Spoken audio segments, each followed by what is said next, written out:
तो खबर आ रही है हाई कोर्ट की माननीय जस्टिस स्वर्णकांता शर्मा जी ने आम आदमी पार्टी के अरविंद केजरीवाल, मनीष सिसोदिया, संजय सिंह और मेरे खिलाफ कंटेम्प्ट प्रोसीडिंग शुरू कर दी है। और अपने जजमेंट के दौरान जस्टिस ऑनरेबल स्वर्णकांता शर्मा जी ने बार बार दो बातें रिपीट की।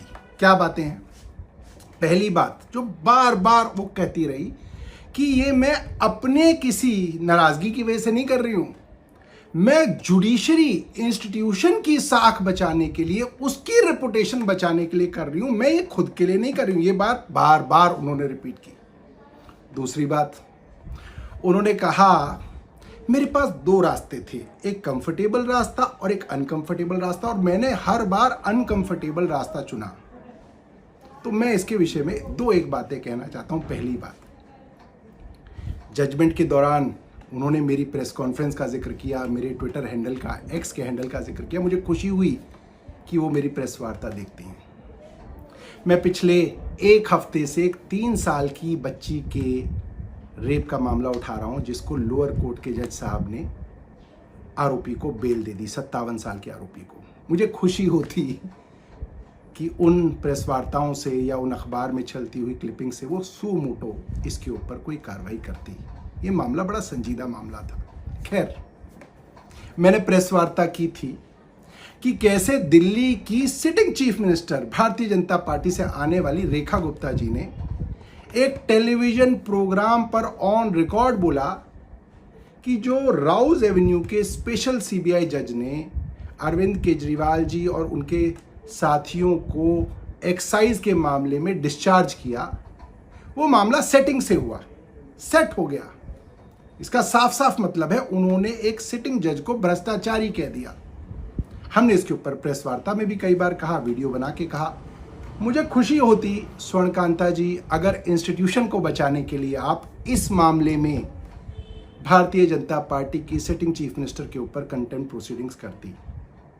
इसके अलावा मैंने 31 मार्च को माननीय हाई कोर्ट के रजिस्ट्रार साहब को बाकायदा लिखा, सबूतों के साथ लिखा कि सिटिंग चीफ मिनिस्टर ने आपकी जुडिशरी के एक जज को सेट बताया, उसके ऊपर कोई कार्रवाई नहीं हुई।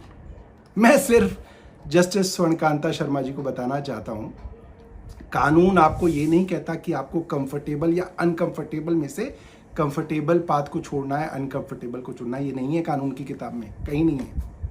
आपको सिर्फ न्याय का रास्ता चुनना है। आप बार बार ये कहती हैं कि मेरे पास दो रास्ते थे।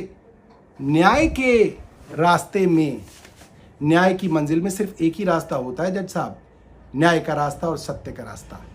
कंफर्टेबल अनकंफर्टेबल रास्ते नहीं होते। और अगर अनकंफर्टेबल रास्ता चुनना ही है तो भारतीय जनता पार्टी की सिटिंग चीफ मिनिस्टर के खिलाफ कंटेम्प्ट अगर किया होता तो मैं मानता कि अनकंफर्टेबल रास्ता है। आम आदमी पार्टी के या अपोजिशन पार्टी के नेताओं के ऊपर कंटेम्प्ट करना ये अनकंफर्टेबल मामला है या अनकंफर्टेबल रास्ता है, मैं नहीं समझता।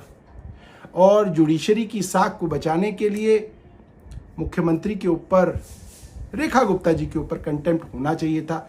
ये बात मैं मानता हूं। ये ट्विटर पे, सोशल मीडिया पे, यूट्यूब पे, अखबारों में बार बार हम लोगों ने उठाया।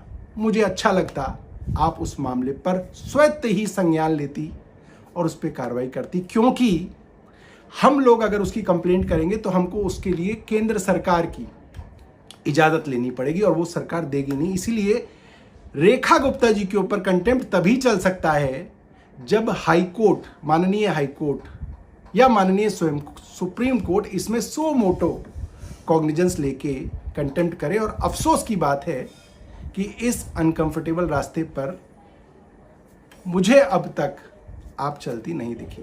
धन्यवाद। जय हिंद।